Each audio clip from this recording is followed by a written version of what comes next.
start.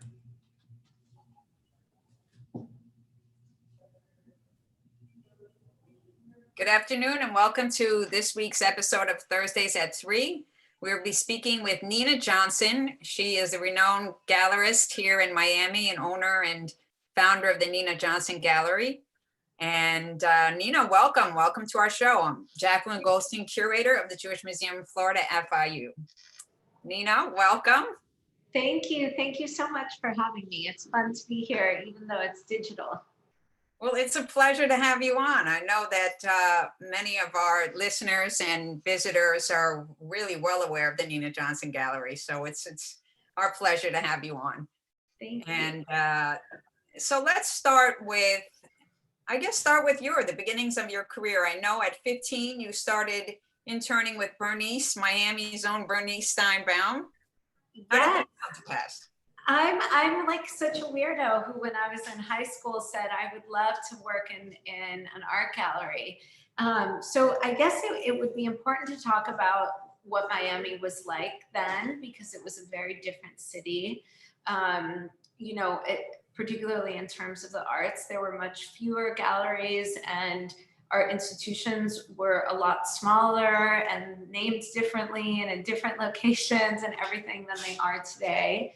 And I was a young high schooler who was interested in art.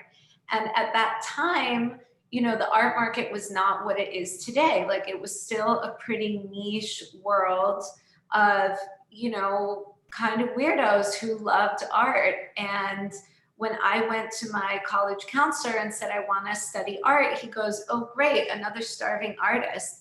It was like they just didn't know, where to send me or what to do. And I was lucky enough that Elisa Turner, who was then the art critic for the Miami Herald, is married to our family physician. And so my dad kind of colloquially mentioned to him, oh, listen to this, this is what my daughter's college advisor tells her. And he kind of offered Elisa up and said, you should call my wife. And I did. And she goes, well, you do this thing called an internship. You go and you work for free, and you'll learn what you like and what you don't like and what it's all about. And there were two places that she sent me.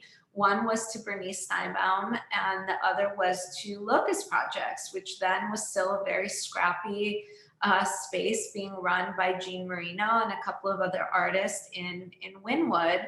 And I was 15 at the time, so my parents took one look at the block that Locust Projects was on and said, absolutely not, we're not leaving you here by yourself. And, Bernice was like a little more grown up than, the people that were running Locust Projects. And they said, this seems like, a good Jewish mother who's going to take care of you when you're here working for her. And I got to stay. And she taught me so much. But, the thing about Bernice is that in her course, she's an educator, and I think it's something that with the kind of proliferation of the art market into this giant thing has been lost, that like a dealer is really an educator in so many different aspects of what they do. And I was just really lucky to land with this woman who took that to heart. And eventually I left. I went and I worked. I went to school. I got my undergraduate degree at the School of Museum of Fine Arts in Boston. And I begged one of my teachers, Anne Craven, who's now one of my artists, to please let me come work for her in New York on the weekends. So I would take the Chinatown bus to New York every Thursday. And I would was that the Fung Hua bus? Yes. Like New York, and we know the Fung Hua. Yeah. Like $6 or something, Boston to New York. And you're lucky if you don't get pulled over 100 times. And all of that sort of thing. And so hang on one second. Hi, can you just drop it there? Okay. Thank you. And so, I was really lucky. I got to work for Anne. I got to work for her gallery. I got to be in school. I got to do all this wonderful stuff. And eventually I decided to come home because I felt like there was so much room in Miami for more voices, particularly in the commercial sector. And not long after I came back, I opened my gallery, which was then called Gallery Diet and was in the heart of Wynwood. And it's been 13 years, which is crazy to think about, but it's been 13 years since we opened. How time goes by. I mean, it's just absolutely amazing. It's crazy. I mean, 13 years with an average of 10 shows a year. It's about 130 shows. We just relaunched our website with an artist page that shows every artist we've exhibited since we first opened. And it's kind of wild to look back, you know, and see how many people we've retained relationships with, but also how fantastic it was to be able to work with people like Betty Woodman and Jonas Mekas and Genesis Peorage, and you know, oftentimes bringing their work to Miami for the first time. Amazing. I want to go back for a second. You said something very interesting. You said gallerists are also educators. Yeah. Explain. I think it's fascinating. Explain. Give me this. Talk to me about that. Well, you know, Bernice had a TV show at one point called Art Time with Mrs. Steinbaum. And, you know, if you think back really old school, like Peggy Guggenheim times, right? Like really old school, sort of the salon days of art dealing. And you could even go back before that, but I won't, because, you know, I won't go on forever. But the dealer is on the client side. I heard someone say this, I forget who it was. It was in a documentary we were watching recently, but it was like, oh, it's my job to find museums what they want, but also teach them why they have to have what they don't want yet. And I thought that was a really wonderful kind of way to think about it, just on the institutional lens. But of course, we do that more now on the private lens, right? A lot of people, particularly in a city like Miami, which is not like a legacy city where you have families that have been collecting art for generations, though now certainly the kids and grandkids of a lot of our great collectors are collecting. But you know, it's this idea that somebody is coming to you and it's not exclusively a transactional relationship. You're teaching them, you know, what about the artist career, but you're also teaching them what it means to be a guardian of this object and kind of a steward of this thing that we believe has a critical role to play in art history. And then you're also doing that. I mean, I don't know what I've ever taught my artists, but I certainly know they've taught me a lot. And I think there is a lot of give and take on that side of the relationship also. So I think, you know, it's educational, not in like the didactic sense of the word, but it's educational in terms of like the relationships that we have both with artists and with collectors, with our communities and with institutions, are really about sharing knowledge and kind of growing the knowledge pool via these objects that people collect, you know, and that we're hopefully transacting through the gallery space. How do you feel, is there any kind of cooperation between the galleries here in Miami? I mean, how do you feel like the Yeah, I mean, I think that we're such a weird business because we are, obviously every gallery in some sense is in like quote unquote competition with each other, but we also thrive from being in a community with one another, right? So like you don't necessarily you don't want to be the only gallery in a given city.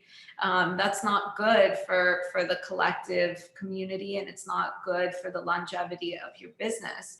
I think that the galleries in Miami, what I think we've all done really well is each one of us has a very defined and particular program.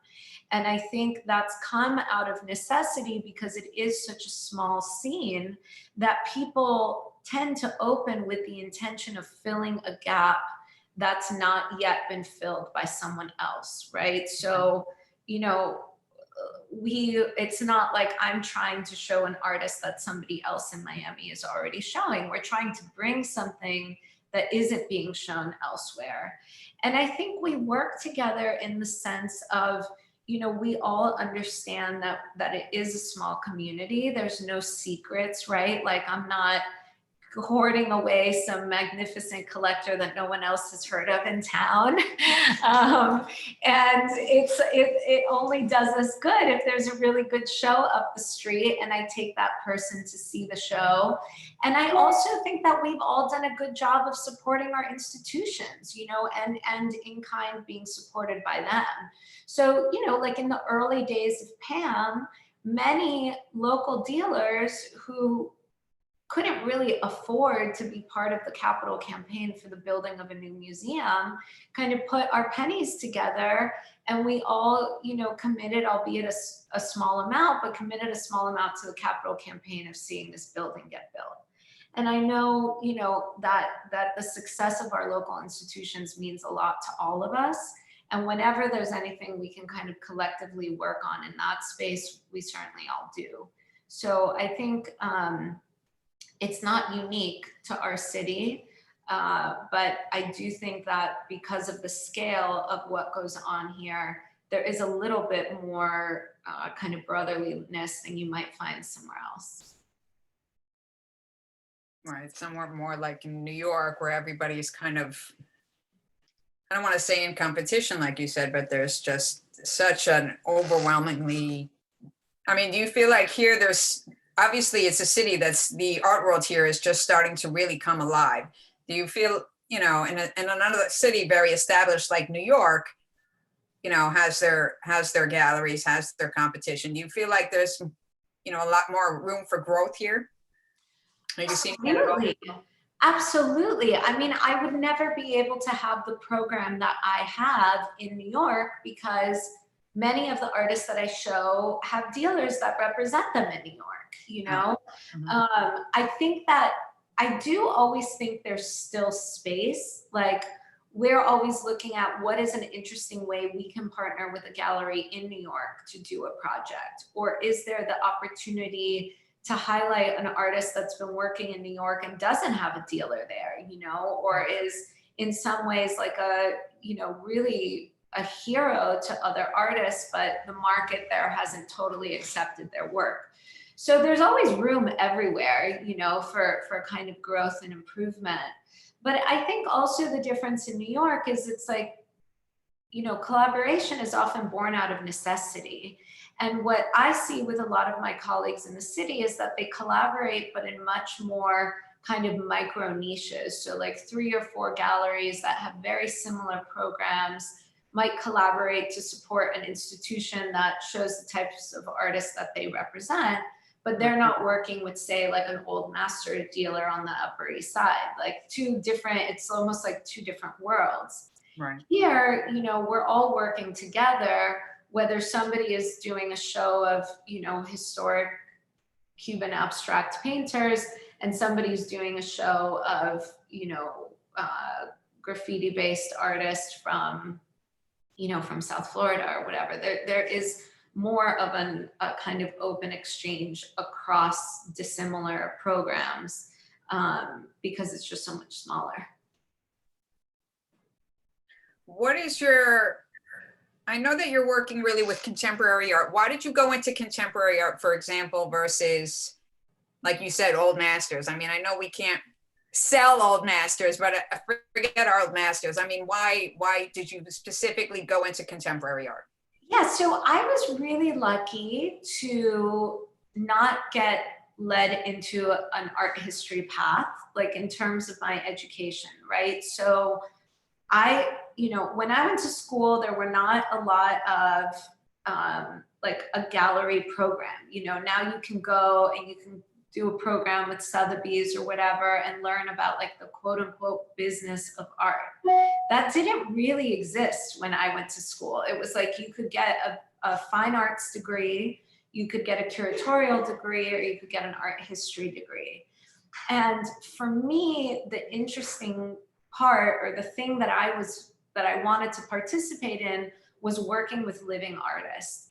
And I felt that the best way to do that would be to go to more of a conceptual art school where I could kind of build a foundational degree through work experience.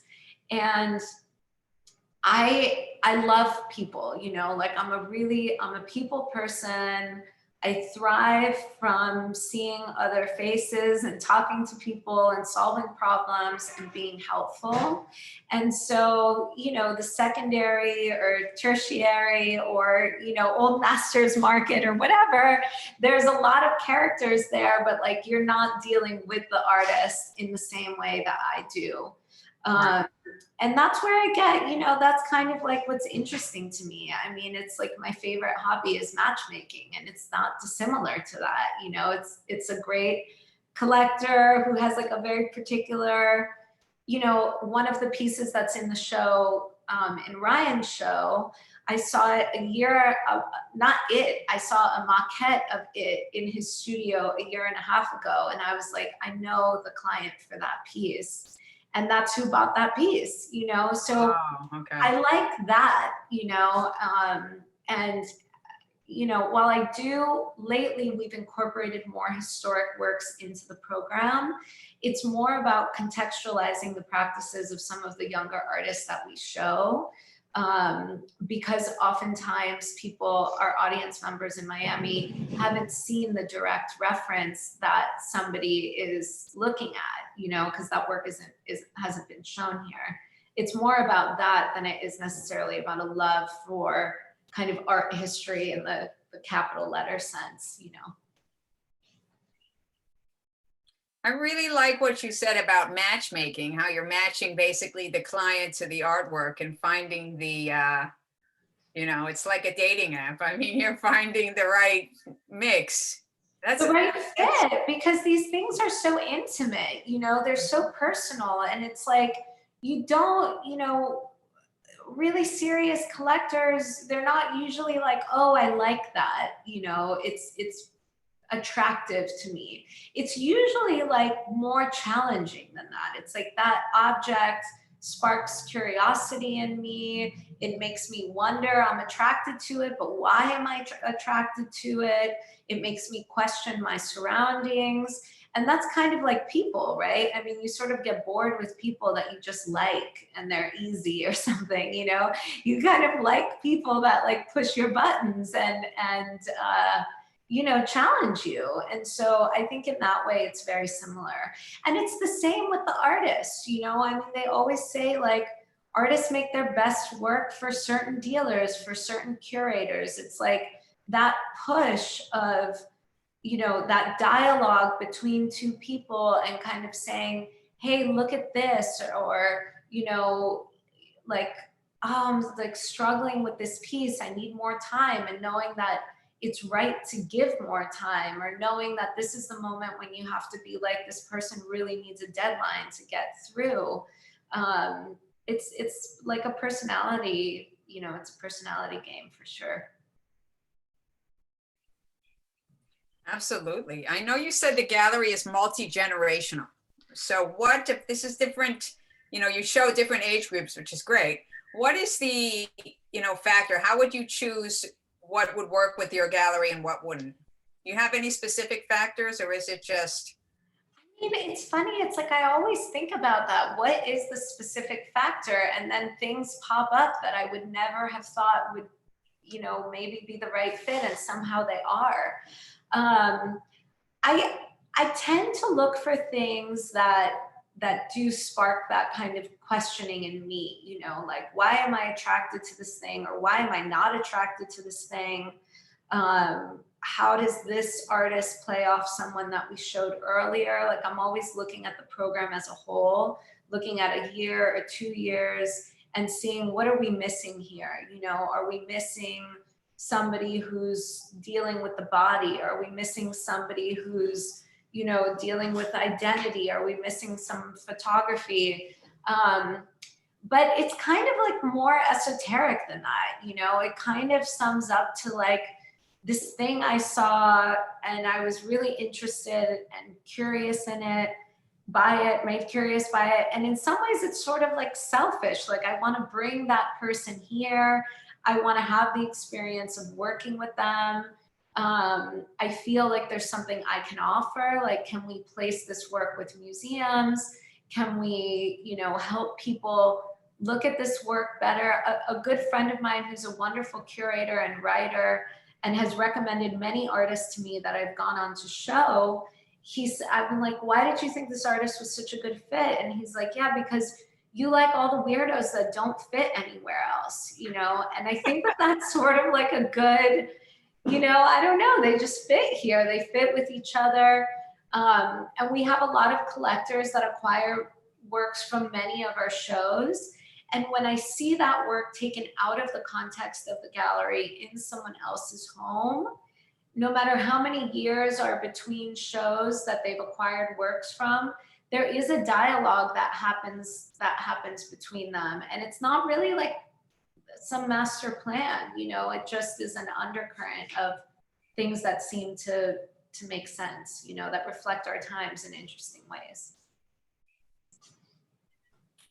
So interesting. Let me do a shared screen because I have some images from you guys that I want to. Okay, so it says, I don't know, Nancy, if you're still there, it says the shared screen element is disabled. I don't know. So I guess we'll keep going then. I guess I don't have the ability, but tell me what's happening at the gallery right now. What are your current shows? Yes. Do you want to share the screen? I would like to. Okay, for who's you or Nina? Mine. Okay, you are ready to go. Okay, let's go. Hold on. Let's see, where is it? Give me 1 second. Okay, hold on. Can everybody see can we see my screen? Yeah. Okay, so I pulled up a bunch of images. What's happening here? Who's the artist and what are we looking at? Yeah, so we have 3 different exhibition spaces here, plus the outside. And while we don't always have 3 shows happening at once, there's a couple of times a year when we do open 3 new shows, and we typically have at least 2 on view. This particular work, so at the end of November, we're opening 3 shows: Nathalie Prevosti, Rochelle Feinstein, and Woody Diothello. This piece that we're looking at right now is by Nathalie. Nathalie is a phenomenal painter based in New York. She's, what I would call an early mid-career artist. So she has several museum acquisitions. She's in some wonderful private collections. And she's been working for about 15 years now, pretty solidly in the direction that you see here, which is kind of like spiritual abstraction. She deals a lot with surface, color, light, and this whole show is it's called Poison Dart, and it's kind of loosely based on the idea of a poison dart frog. It's kind of a feeling, right, with these works that you'll see when you see them all together. And this show is going to be in the upstairs gallery, which is a more intimate space with a lot of natural light. It's more domestically scaled. And these works are tiny. They're all 8 by 10, 9 by 12. So really kind of like little jewel boxes in the space. Oh, wow. Okay. Very neat. You have some more by her. So these are watercolors by the same artist. Nathalie actually got COVID in the early aughts, and she completely lost her sense of smell and kind of was having this like invisible dragon, I don't know if you want to call it like hallucination or something, but it was an image that was recurring to her. And so we see that up here. And it's the first time I've seen in her work a representational image. This is like as representational as I've ever seen her work. And I think this is a body of work that for her was very cathartic. Like, I definitely got the sense that she was working through something. And I think you can see that in a lot of these pieces. Yeah. This is more of her pieces, right? More of her work. These are works on paper, so there will be a few works on paper in the show. And these are, yeah, the ink studies, the ink works, there's something that have gone, I've worked with Nathalie. We actually gave Nathalie her first solo gallery exhibition when the gallery was very young, a long time ago. I don't even know in numbers how, maybe 10 years ago, maybe a little more, but she's always worked in these ink studies. She's always kind of studied out with these like watercolors, ink on paper. And it's only until recently that she's really shown them and kind of let them be more open as a more public part of her practice. But I think they're really foundational to the paintings. And I think it's important for people to see this part of her practice as well. Very interesting. And these are also, this is a diptych. They're also on paper. This gives you more of a sense of her study of color and her interest in this kind of like meditative space. Yeah, kind of Albers in style and reference. Very interesting. So this show, Woody Diathello, Woody is a young man that's originally from Miami. He grew up maybe 2 blocks from where the gallery is currently, and he's now based in San Francisco. And he's really just kind of had this phenomenal interest in his work. These are all ceramic, so these are all glazed and fired ceramic. They're quite large. You know, the scale is a little, this is about like waist high, a little taller than waist high.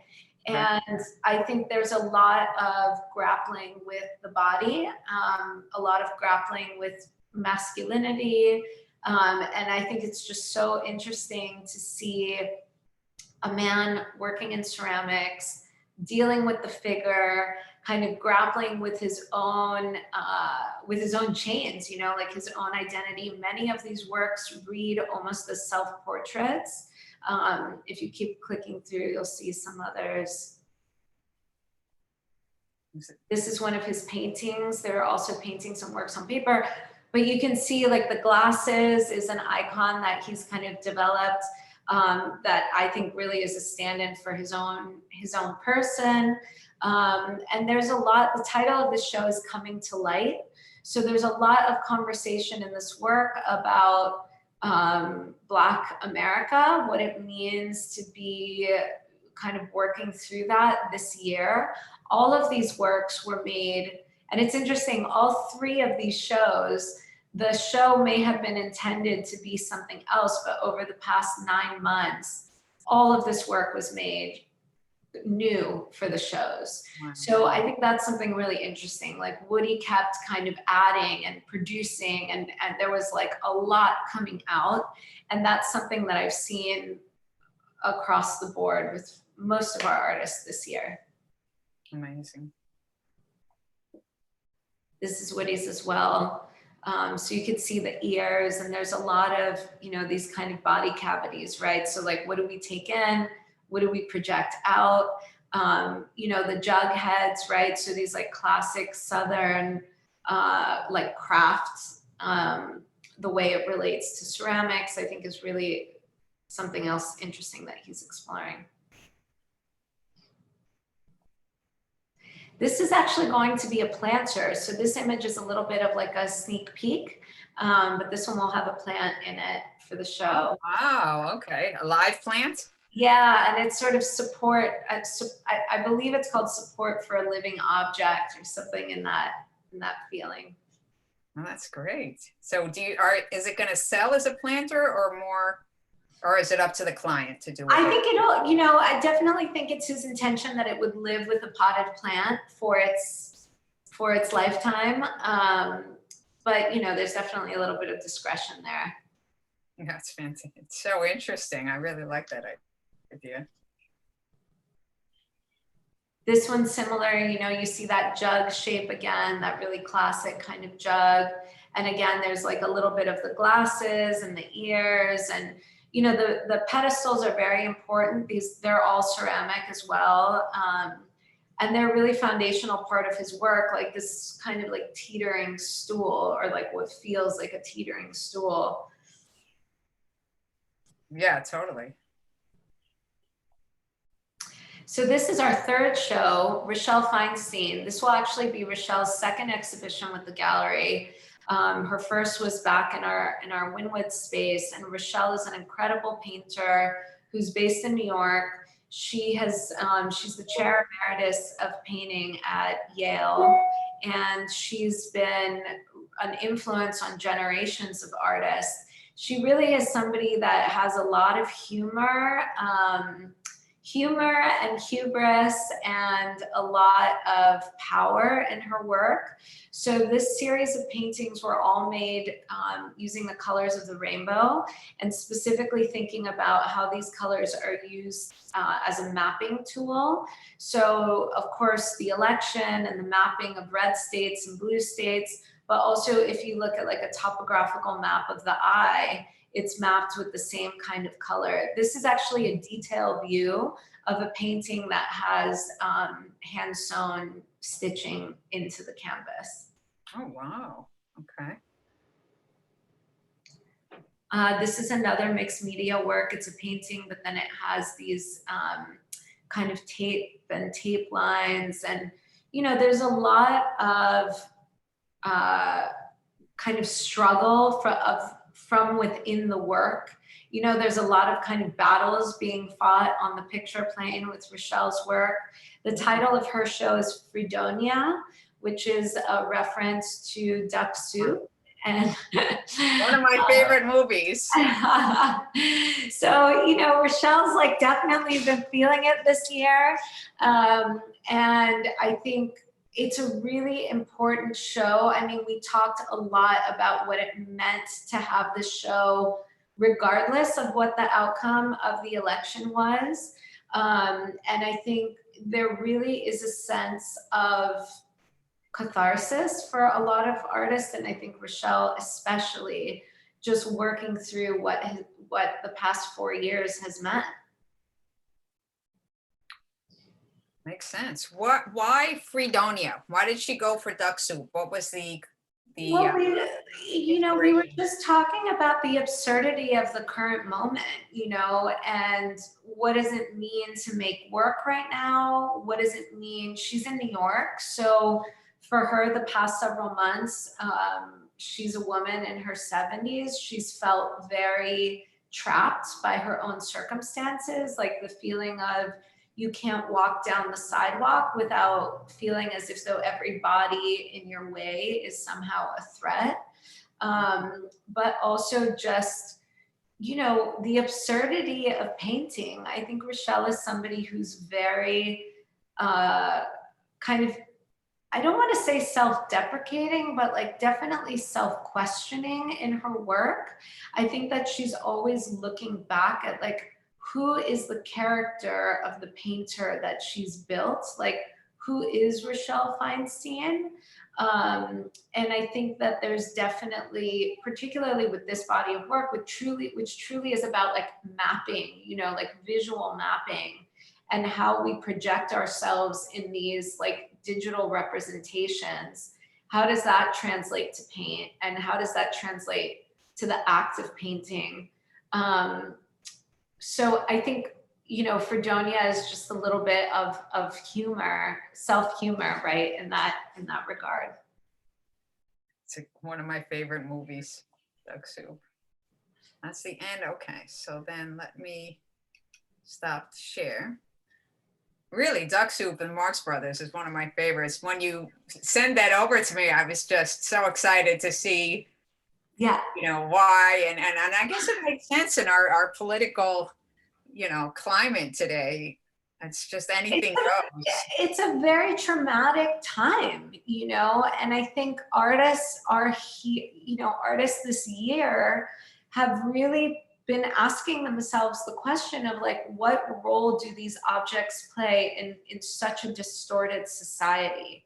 You know, and I think Rochelle is somebody who really thinks about that, who's always kind of thought about that. Like, you know, what does it mean? What is your legacy? Like as a painter, what is the conversation, this kind of like decades, centuries long conversation that you're having with history? You know, what is the power of the role that you're playing? And I think this year it's just been like such a onslaught of, you know, bad news and surreal feelings, and you know, just the feeling that certainly the creative community, I think earlier in the year the feeling was like, what role does the creative community have to play in a moment of such crisis?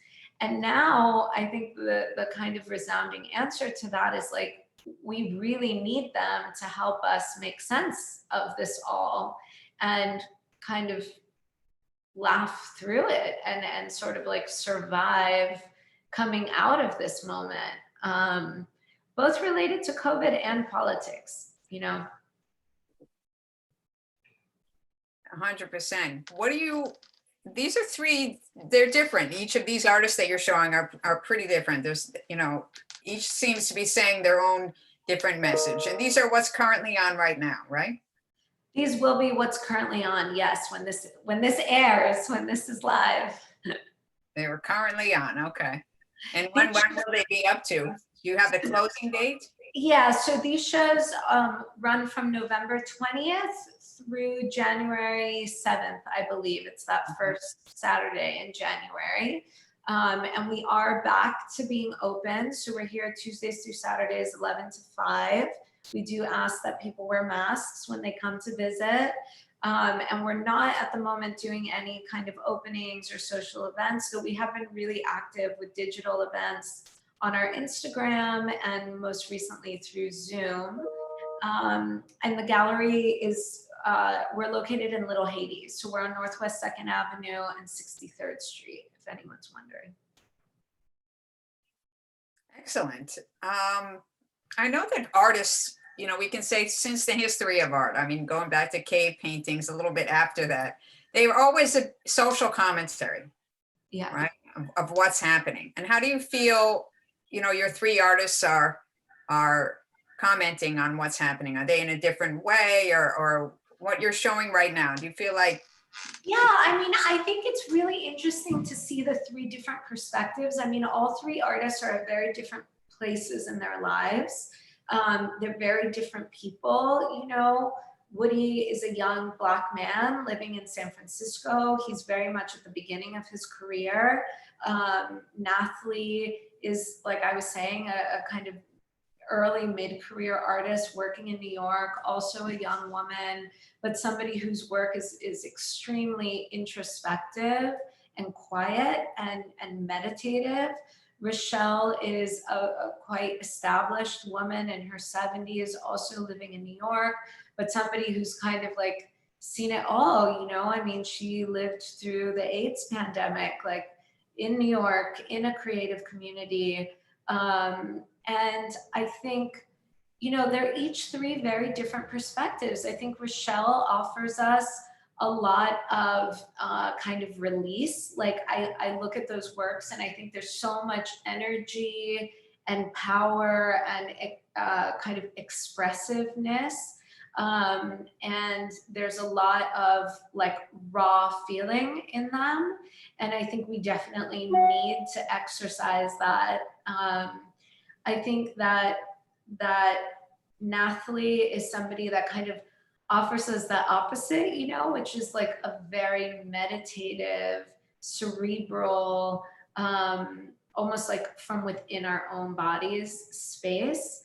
And I think Woody's perspective is really about figuring out the self, you know, like working through this conundrum of being manipulated and like literally molded in the way that he molds the clay by, you know, the world around us, by our own neuroses or our upbringing or like what society says is okay for you to do and not okay for you to do. And so I'm always cognizant when we're planning the shows to have a range of perspectives, you know, to really feel like we're not just giving one type of voice a platform, that there's a platform for several types of voices. And I think these three shows do that really, really well. Yeah, I agree. Definitely. The three perspectives is unbelievable. And one gallery is fantastic. We're in a weird situation today with everything having to go virtual. And I know as a museum curator, we have our sets of issues having to deal with that. How is that working with the gallery scene? Obviously, there's no Art Basel this year. How is it affecting the galleries? Yeah, so I think it's been, for us, it's been very interesting. I mean, we've been quite fortunate in that we've been able to continue with our programming. All of our scheduled shows have opened, been installed, been photographed, you know, PDFs shared with clients and the media and all of that kind of thing, as scheduled. And we've been very lucky to have been supported by our clients, you know, through this financially. The shows have done well. I think that people are certainly needing that right now. In other words, what I've heard from our audiences is that they're welcoming these images and the experience of looking at art thirstily. And they're certainly really valuing their commitment to living with these objects, you know, because we all have been spending so much more time at home.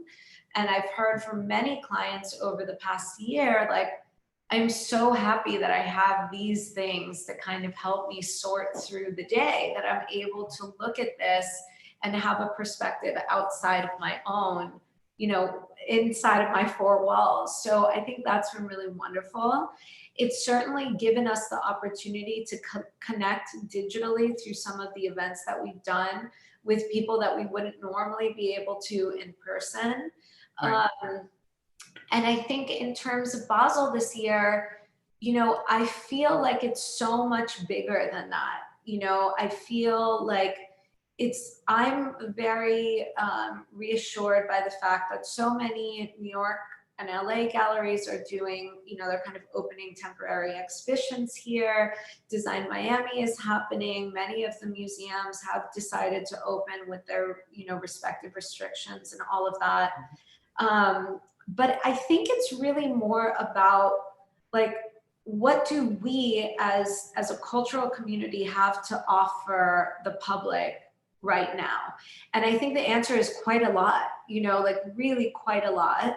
And it goes beyond the commercial aspect of walking through the fair and buying stuff, you know?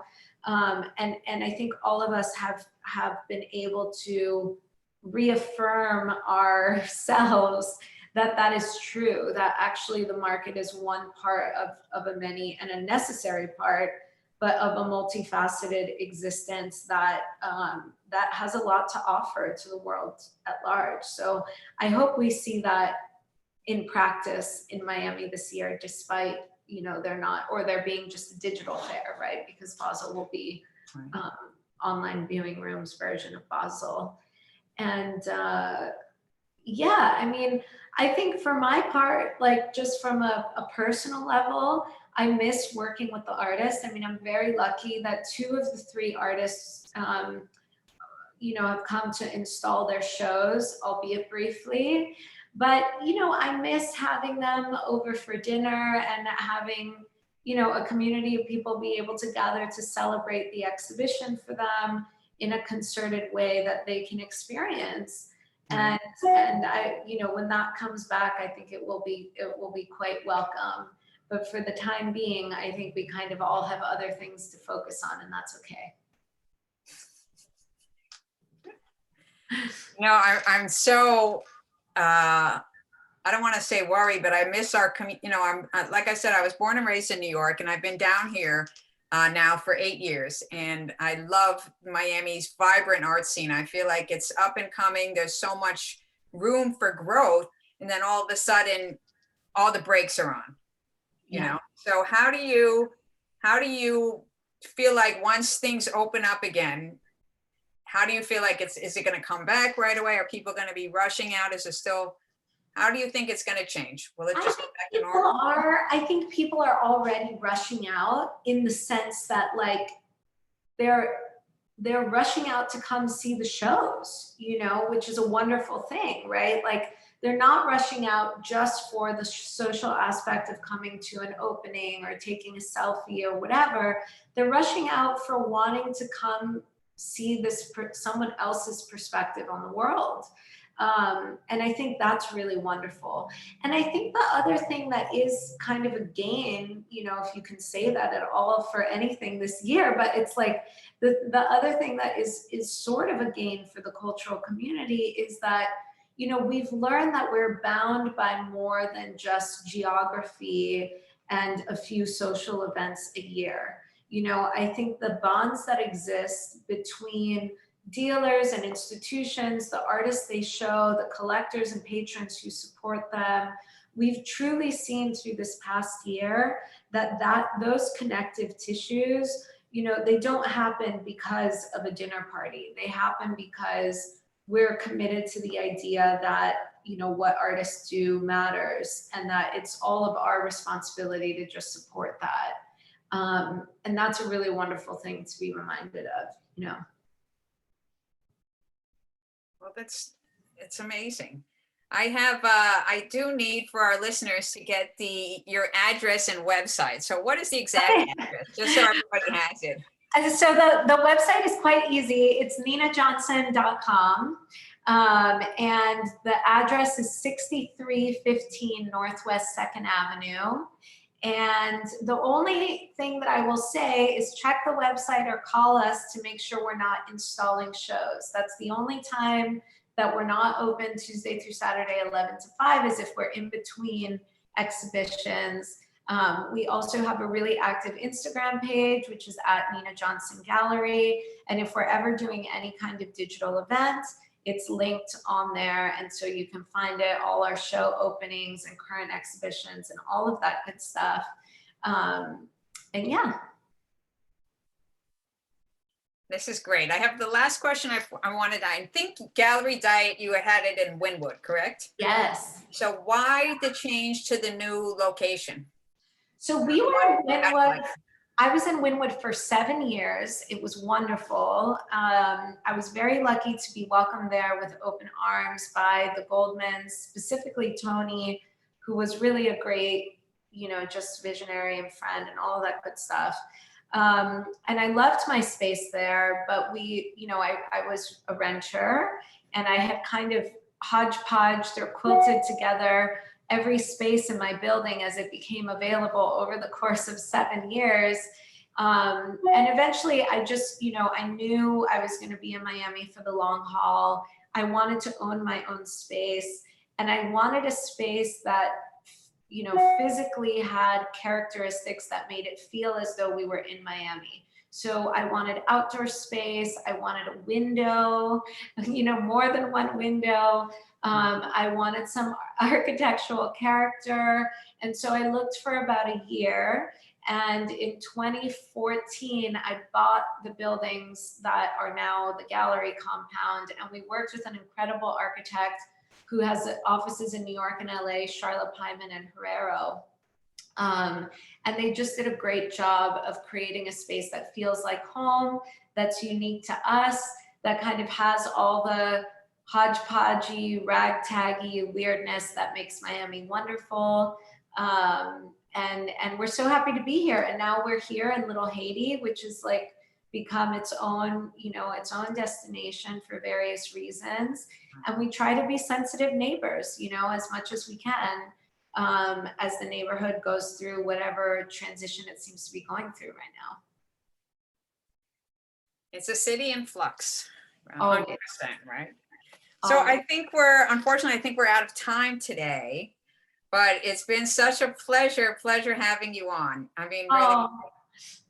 Thank you so much for having me and for your thoughtful questions. And thank you to Nancy for her technological expertise on this. Oh, she's the great. I also wanted to thank Danny and Merle Weiss, and for, they were really one of the, I'm blanking on the word, but they promote the show, fund the show. I'm blanking on the word. Right. Dan and Merle Weiss are a wonderful couple. They're really, behind Thursdays at 3, and it's a pleasure to have them. But anyway, it's just been wonderful having you here today, and we'll have to make it out to see the shows. November 20, you said you're opening them, right? Yes, November 20th, everything opens. And then we'll have one extra day that we're open, which is November 30th. Typically, we're not open on Mondays, but we will be that Monday because it's the beginning of, Miami, Basel, whatever this week is being called this year. So we'll be here. Art Week. Art Week, exactly. Yes. Well, thank you so much. You have a wonderful weekend, and thanks for having me. You too. Bye, Nina. Thanks so much.